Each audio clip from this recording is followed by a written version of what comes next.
함께 있습니다.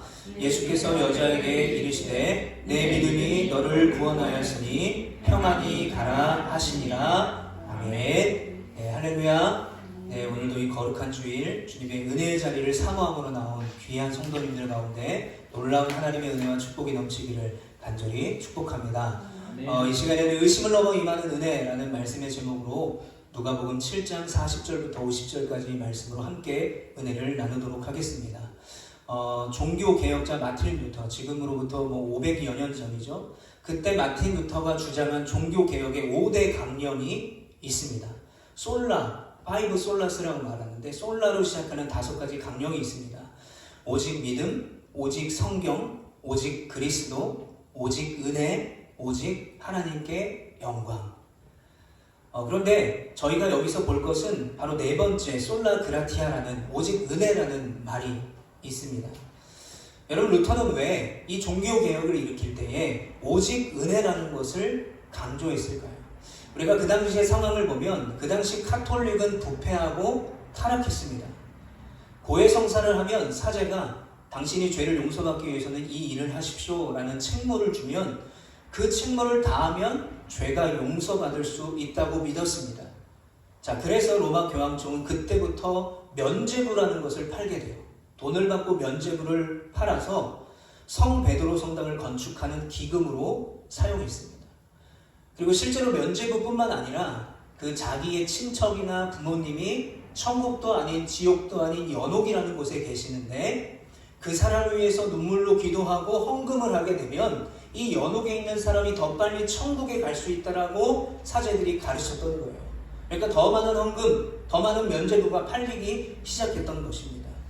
그 모든 계획을 준비했던 교황 율리오 2세는 세상에서 가장 아름다운 대성당, 성 베드로 성당을 하나님 앞에 올려드린다라고 했지만 결국 오직 은혜로 구원받을 수 있다라는 하나님의 진리를 무시한 죄가 되었던 것이죠. 그래서 마틴 루터는 오직 은혜, 그리고 오직 믿음, 성경, 그리스도, 하나님께 영광을 강조하면서 이 비텐베르크 성당, 거기에 95개조 방방문을 붙이면서 종교개혁이 시작이 됐습니다. 그리고 저항하다, 프로테스탄트라는 뜻을 가지고 있는 새로운 기독교, 지금 우리가 믿는 개신교가 바로 이때부터 탄생하게 된 것이죠. 여러분, 그런데 이러한 행태는요, 마치 우리가 중요한 구절이 적힌 책에 부분을 이렇게 접어 놓는 것처럼 아니면 어떤 스티커 같은 거를 붙여 놓는 것처럼 성경 곳곳에 이런 행태들이 동일하게 나타나고 있습니다. 먼저 예레미야 선지자의 이야기를 한번 보도록 하겠습니다. 예레미야 2장 19절에 보면 내 악이 너를 징계하겠고 내 반역이 너를 책망할 것이라. 그런즉 내 하나님 여호와를 버림과 내 속에 나를 경외함이 없는 것이 악이요 고통인 줄 알라. 주 만군의 여호와의 말씀이니라. 자, 여기서 예레미야 선지자가 이렇게 경고하고 있습니다. 하나님을 버린 것과 하나님을 경외하지 않는 것이 악과 고통이라고 말해요. 자, 그렇다면 하나님의 백성들이 왜 하나님을 버렸을까요? 이유는 한 가지입니다. 하나님을 자기가 원하는 대로 생각하고 자기가 원하는 대로 믿었던 거예요. 하나님의 말씀이 있고 하나님의 은혜가 있는데 그것을 자기의 뜻대로 해석하기 시작했던 것이죠. 자, 그래서 도널드 맥컬로우라는 사람이 목사님이 쓰신 책이 있습니다. 하찮아진 하나님이라는 책이 있어요. 여기서 그런 행태들을 통해서 하나님이 어떻게 변질되느냐, 자기 목전에서 비롯된 신으로 변질되고요, 결국 그 신은 사람을 변화시키지 못하고요, 하나님이 하찮아졌다라고 말하고 있습니다. 그런데 여러분, 제가 지금까지 말씀드렸던 이 부패한 카톨릭, 그리고 예레미야 선지자가 경고했던 그 죄악의 때, 그때의 그 문제는요, 안타깝게도 지금도 유효하다는 것입니다. 자, 우리가 하나님을 하나님됨으로 여기지 않고 하나님을 하찮게 여긴다 그러면 여러분, 교회 밖에 있는 사람들에게 있어서 하나님은 얼마나 더 하찮고 우습게 여겨지겠습니까? 그래서 이러한 상황 속에서 이런 시대를 살아가고 있는 우리들에게 필요한 것은 우리부터 먼저 하나님을 하나님 되게 믿는 것, 그리고 나의 구원이 오직 하나님의 은혜이며 그 은혜를 귀하게 여기는 그 마음이 먼저 회복되어야 함을 기억할 수 있는 우리 모두가 되시기를 축복합니다. 여러분, 오늘 본문을 보면요, 바리새인 사람 시몬이 등장하게 됩니다. 이 시몬은 예수님을 자기의 집으로 초청했습니다. 그런데 이 예수님을 초청한 이 모습은 굉장히 불편한 초대였어요. 왜냐하면 오늘 본문 전에 어떤 일이 벌어지냐면요, 예수님의 제자들이 안식일에 밀을 먹습니다. 그리고 예수님께서 안식일에 손을 쓰지 못하는 그 사람을 고쳐줘요. 자, 이것 때문에 그 당시에 종교 지도자들, 바리새인들과 사두개인들과 계속해서 예수님이 부딪히기 시작해요. 대립하기 시작합니다. 자, 그런데 이 시몬이 어떤 사람입니까? 바리새파 사람이었습니다. 그런데 그 시몬이 예수님을 초청한 거예요. 그것도 자신의 집으로. 자, 이 바리새파 시몬은 예수님에 대한 관심이 있었습니다. 그 관심과 또 어떤 존경함 그 사이 어딘가의 감정으로 조금은 불편한, 그리고 무리하게 예수님을 초청했습니다. 자, 오늘 본문 39절 말씀 한번 같이 읽어보겠습니다. 시작. 예수를 청한 바리새인이 그것을 보고 마음에 이르되 이 사람이 만일 선지자라면 자기를 만지는 이 여자가 누구며 어떠한 자 곧 죄인인 줄을 알았으리라 하거늘. 자, 바로 우리가 읽은 본문 바로 전 39절에 이 시몬이 무리하게 예수님을 초청한 이유가 나와 있습니다. 뭐라고 말합니까? 이 사람이 만일 선지자라면. 자, 영어 성경을 보면요, 여기서 말하는 선지자는 프로헷이라는 단어를 쓰고 있습니다. 그런데 메시아라는 의미의 영어는 더 프로헷입니다. 그러니까 시몬은요, 예수님을 메시아 구원자 더 프로헷이 아니라 프로헷, 그냥 선지자 중에 한 명일지도 모르겠다라고 하는 그 관심을 가지고 예수님을 초청한 거예요. 자, 그래서 시몬은 40절에 예수님을 이렇게 부릅니다. 이르되 선생님 말씀하소서. 자, 우리도 처음 보는 어떤 분과 이야기를 할 때, 호칭이 좀 불분명할 때 많이 사용하는 단어가 선생님이잖아요.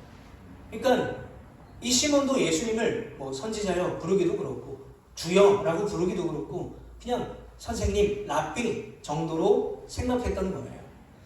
자, 부자 청년이 예수님을 찾아왔을 때도요, 부자 청년이 예수님을 랍비 선생님이라고 불러요.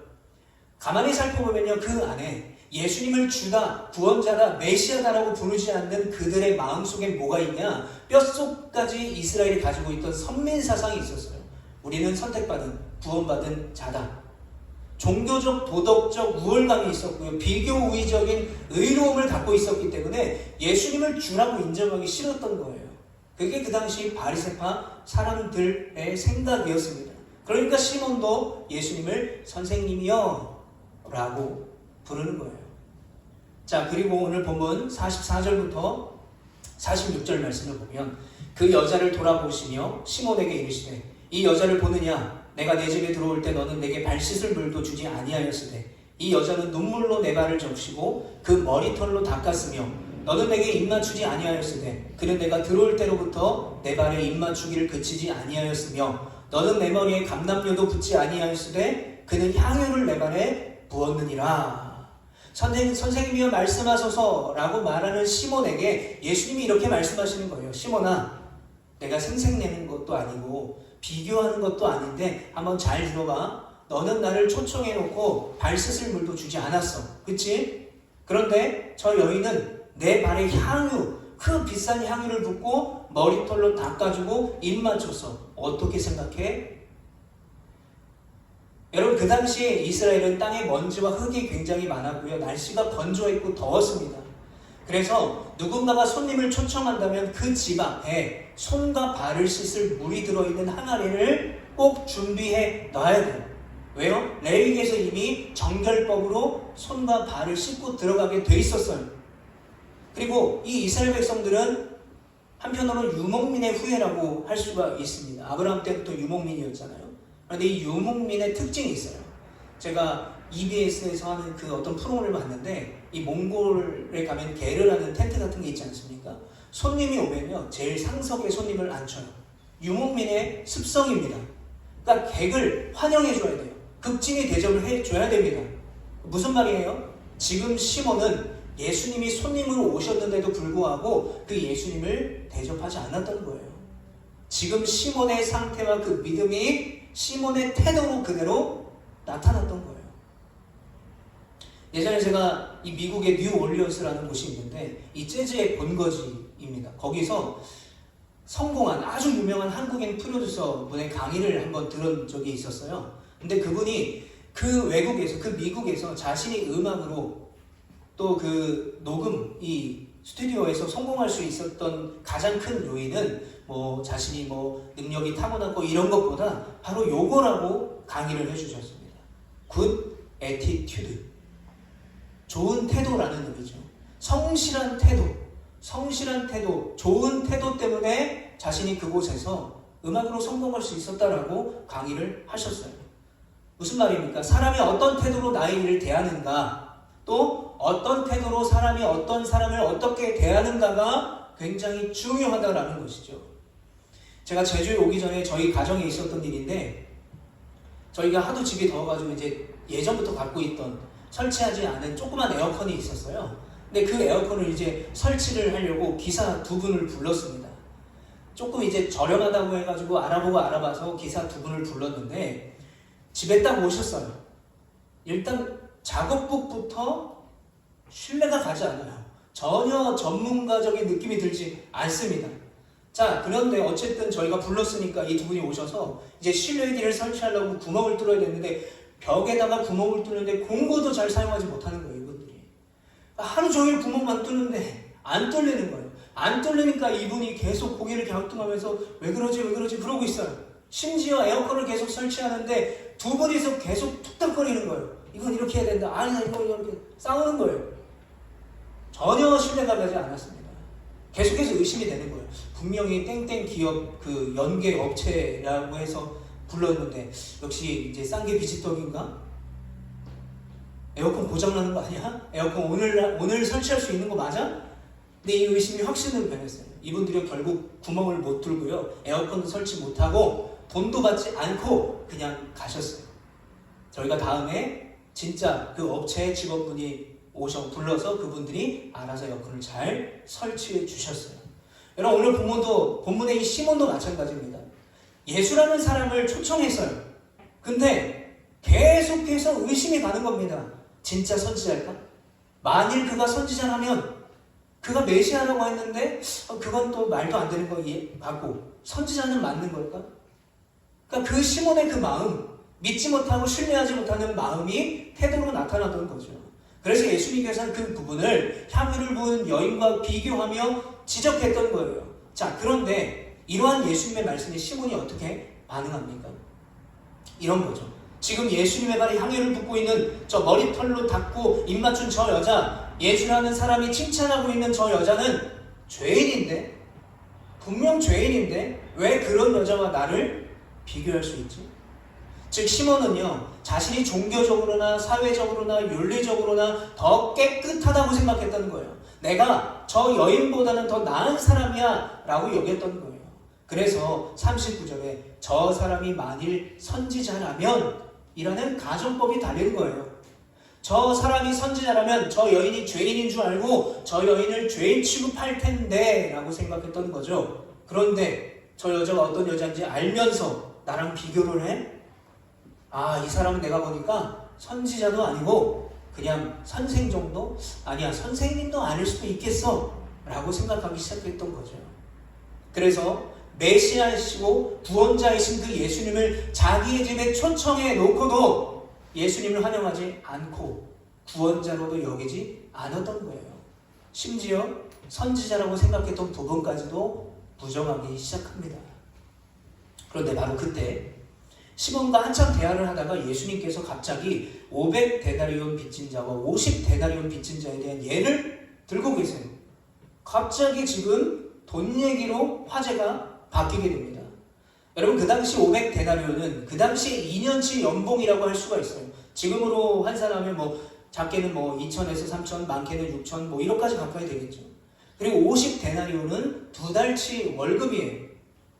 그러니까 우리는 흔히 500데나리온 빚진 자를 50데나리온 빚진 자보다 더 많은 죄, 더 큰 죄를 지었다라고 생각을 해요. 자, 그런데 예수님께서 성경에 뭐라고 말씀하시냐면요, 42절에 보면 갚을 것이 없으므로 둘 다 탕감하여 주었으니 라고 말해요. 500데나리온을 빚진 자도 50데나리온을 빚진 자도 다 탕감을 받았기 때문에 갚을 것이 없다라는 거예요.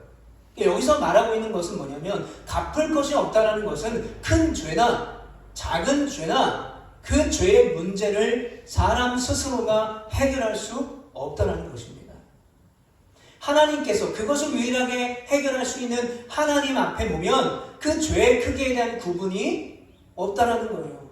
아무리 작은 죄라고 할지라도 우리가 그 죄를 짓는 순간에 어쩌면 우리는 생명을 잃는 자가 될 수도 있어요. 영락없이 죄인이 될 수가 있습니다. 그래서 야고보 사도가 누구든지 온 율법을 지키다가 그 하나에 그치면 모두 범한 것이 되나니 라고 말씀하고 있어요. 여러분, 우리는요 하나님 앞에 아무것도 내세울 수 없는 죄인에 불과해요. 뭐 저 사람은 500데나리온 빚진 자냐, 나는 50데나리온밖에 안 빚졌어 라고 생각할 수 있는 사람들이 아니다라는 것입니다. 자, 오늘 본문에서 이 500데나리온을 빚진 자가 누구고 50데나리온을 빚진 자고 누구라고 말합니까? 먼저 500데나리온을 빚진 자는요 죄 많은 여인이라고 생각하게 만들어요. 그리고 50데나리온을 빚진 자는 바리새인 시몬이라고 생각하게 만듭니다. 자, 그런데 여러분, 이 그림에 보시면 시몬이 있는데 시몬은요 50데나리온 빚진 자 취급받는 것도 억울했을 거예요. 왜냐면 이 시몬은 스스로 죄가 없다고 생각했어요. 내 종교성 때문에, 내 종교적인 행위 때문에, 나는 바리새파 사람이기 때문에 나는 죄가 없어 라고 생각했던 것이죠.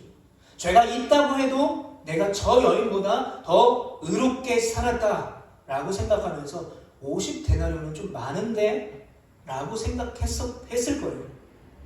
그런데 여러분, 이 죄 많은 여인은 어떻게 행동합니까? 이 세상에서 자신을 가장 큰 죄인이라고 여겼어요. 여러분, 그 당시에 죄인이라고 하면 여러 가지 종류의 죄인들이 있는데 가장 손가락질을 당하고 가장 큰 죄인이라고 여김을 당했던 사람들이 몸을 파는 여자들이었습니다. 바로 저 여인이었습니다. 그러니까 저 여인은 계속해서 사람들에게 너는 세상에서 제일 큰 죄를 지은 사람이야 라고 손가락질 당하며 살았던 것이죠. 그러다 보니까 내가 그런 죄인이구나 라고 생각하게 되는 것입니다. 그래서 내가 감히 주님 앞에 얼굴을 들고 설 수도 없는 사람이라고 생각했던 것이죠. 그는 자기 인생이 다른 사람들보다 훨씬 더 많은 500데나리온의 빚을 지고 있다라고 생각했던 것입니다. 그래서 자신은 도저히 이 큰 빚을 갚지 못하기 때문에 이 빚을 해결해 주실 유일한 분, 그분이 오직 예수 그리스도밖에 없다는 것을 믿었어요. 여러분, 그 믿음이 바로 이 여인이 예수님을 대하는 간절한 태도, 절박한 태도, 눈물 흘리며 그 비싼 향유를 발에 붓고 머리털로 닦은 그 태도로 나타났던 것입니다. 자, 그래서 오늘 본문 47절과 48절에 이렇게 말씀합니다. 우리 함께 읽어보겠습니다. 시작. 이러므로 내가 내게 말하노니 그의 많은 죄가 사하여 줬도다. 이는 그의 사랑함이 많으니라. 사함을 받은 일이 적은 자는 적게 사랑하느니라. 이에 여자에게 이르시되 내 죄사함을 받았느니라 하시니. 자, 세번역 성경을 보면요 좀 더 쉽게 얘기하고 있는데, 그러므로 내가 내게 말하거니와 이 여자는 그 많은 죄를 용서받았다. 그것은 그가 많이 사랑하였기 때문이다. 용서받은 것이 적은 사람은 적게 사랑한다. 그리고 예수께서 그 여자에게 내 죄가 용서함을 받았다 하고 말씀하셨다. 여러분, 오늘 이 본문 예수님께 똑같이 나온 시몬 그리고 이 향유를 부은 여인, 결과는 어떻습니까? 예수님은 시몬에게 용서받을 것이 적은 사람이다라고 말했습니다. 그러나 향유를 부인 죄인인 그 여인에게는 죄사함을 받았다라고 말씀하시면서 50절에 또 이렇게 말씀하십니다. 우리 함께 읽어봅니다. 시작. 예수께서 여자에게 이르시되 내 믿음이 너를 구원하였으니 평안히 가라 하시니라. 아멘. 뭐라고 말씀하세요? 너의 행위가 너를 구원하였다. 너의 신분이 너를 구원했다. 아니에요. 너의 믿음이 너를 구원했다는 거예요. 예수님을 메시아로, 예수님을 구원자로, 예수님을 주님으로 모셨던 그 여인은 구원을 받았습니다. 그리고 예수님을 자기 마음에 영접했어요. 그러나 반대로 시몬은 어떻습니까? 예수님을 선지자일지 모르겠다라고 하는 의심이 앞섰고요. 자기 의를 앞세웠기 때문에 결국 그 주님을 메시아로 믿지 못했던 거예요. 쉽게 말해서 이 바리새파 사람 시몬은요, 예수님이 누군지를 예수님을 만나놓고도 제대로 몰랐던 거예요. 예수님을 자신의 집에 초청했지만 그 시몬의 집에 모여 있었던 수많은 바리새인들과 별로 다를 게 없는 무지했던 사람이었다는 것입니다. 자, 49절에 이렇게 말합니다. 함께 앉아있는 자들이 속으로 말하되 이가 누구이기에 죄도 사하는가 하더라. 대놓고 예수님께 말하지 못해요. 속으로 말하는 거예요. 저 사람이 누구길래 죄를 사하지? 여러분, 이 문장에는요, 수많은 감정들이 담겨 있는데 놀라움이 있어요. 저 사람이 누군데 죄를 사해줄까? 능력이 있는 분일까? 그런데 그 안에는 어떤 감정이 더 많이 담겨 있냐면 이런 거예요. 율법에는 하나님만이 구원할 수 있다고 했는데 오직 구원은 하나님만이 하실 수 있는데 저 사람이 뭔데 죄까지 사한다고 말하지? 이런 게 담겨 있는 거예요. 그러니까 이들은 예수님을 바로 앞에서 만나놓고도 믿기는커녕 인정하지도 않았던 거예요. 오히려 비난과 의심까지 하고 있던 바리새파 사람들이었어요. 결국 시몬도 그들과 다를 것이 하나도 없었다는 것입니다. 자, 그렇다면 여러분, 성경은 이렇게 끝날까요? 바리새파 시몬은 예수님을 믿지 못하고 끝났다. 그런데 여러분, 여기에 정말 중요한 사실이 있어요. 반전이 있습니다. 바로 오늘 본문의 주인공은요, 향유를 부은 여인이 아니에요. 놀랍게도 오늘 본문의 주인공은 바로 시몬입니다. 앞서서 말씀드린 것처럼 예수님은 이 바리새인들에게 있어서 요주의 인물이었어요. 계속해서 율법과 대치되고 계속해서 자신의 기득권과 대치되는 거예요. 그러니까 이들이 이 예수라는 사람을 어떻게 처리하지? 고민했던 것이죠. 눈에 가시 같은 존재가 바로 예수님이었어요. 자, 그런데 그런 바리새파 사람 시몬이 예수님을 집에 초청했습니다. 자, 그 초청에 응했다라는 말은 뭡니까? 예수님도 혹시나 하는 위험을 무릅쓰고 시몬을 일부러 찾아간 거예요. 예를 들어 이런 거죠. 예수님이 나 좀 무서운데 갑자기 일 생겼다고 둘러댈까? 라고 하지 않았던 거예요. 예수님은 직접 시몬을 그럼에도 불구하고 찾아가셨어요. 왜 그럴까요? 예수님께서는 시몬을 단순히 친구나 존경할 만한 선생 또는 선지자가 되기 위해서 시몬을 찾아간 게 아니었기 때문에 그래요. 물론 그 안에는요, 다른 바리새파 사람들이 많이 있었습니다만 예수님께서 40절에 뭐라고 말해요? 시몬아, 그의 이름을 부르고 계세요. 오늘 본문 우리가 읽진 않았지만 앞선 말씀을 보면요, 이 시몬을 한 바리새파 사람이라고 표현해요. 그런데 이 40절부터 예수님께서는 이 시몬을 한 바리새파 사람이 아니라 그 수많은 바리새파 중에 한 사람이 아니라 시몬이라는 그의 이름을 정확하게 부르며 말씀하세요. 무슨 말입니까? 그냥 바리새인의 집에 간 게 아니에요. 예수님은 잃어버린 한 영혼, 은혜에 무지한 한 사람, 진짜 예수님이 필요한 그 시몬에게 메시아로서 구원자로서 직접 그를 찾아가신 거예요. 여러분, 세상에 많은 사람들이 예수님을 영접했다고 말하고요, 나는 교회를 다닌다고 신앙생활 한다고 말합니다. 또 믿는다고 말해요. 그리고 요즘에는요, 많은 이 연예인들, 공인들이죠. 이 연예인들이 당당하게 나는 크리스천입니다 라고 이야기를 합니다. 그런데 여러분, 그런 연예인들의 삶이 은혜가 되지 않을 때가 훨씬 더 많아요. 최근에 일어난 일이지만 이재룡 씨가 음주운전하다가 이제 적발이 돼서 입건이 됐잖아요. 제가 알기로는 드라마 바이블이라는 그 성경, 듣는 성경에 보면 다윗의 역할이 이 이재룡 씨였어요. 단순히 목소리가 좋아서 섭외가 됐을까요? 단순히 돈을 준다고 이분이 그 녹음을 했을까요? 아니죠. 자신도 교회를 다닌다고 생각했기 때문에 응했겠죠. 여러분, 어떤 사람들은요, 교회 가니까 뭔가 편안한 것 같아요. 심리적인 안정감을 찾으러 간대요. 요즘에 사람들이요, 기독교인들도 템플스테이를 하러 간대요. 왜요? 거기 가면 뭔가 평안하고 편안하게 느껴져서. 어떤 사람은 자신의 사업에 도움이 돼서, 영업에 도움이 돼서 교회를 갑니다. 그리고 어떤 사람들은요, 의심 정도가 아니라 아예 신과 하나님을 부정하고 자신과 세상을 믿으며 살아가는 무신론자들이 점점 더 많아지고 있는 시대예요. 그래서 요즘에는 이 종교의 생태가 양극화가 된대요.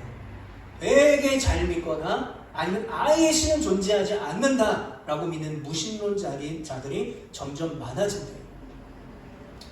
여러분, 그러나 여러분, 예수님께서는 이러한 시대에도 이러한 사람들이 있는 이 상황 속에서도 우리에게 끊임없이 찾아오시는 분임을 믿는 여러분 되시길 축복합니다.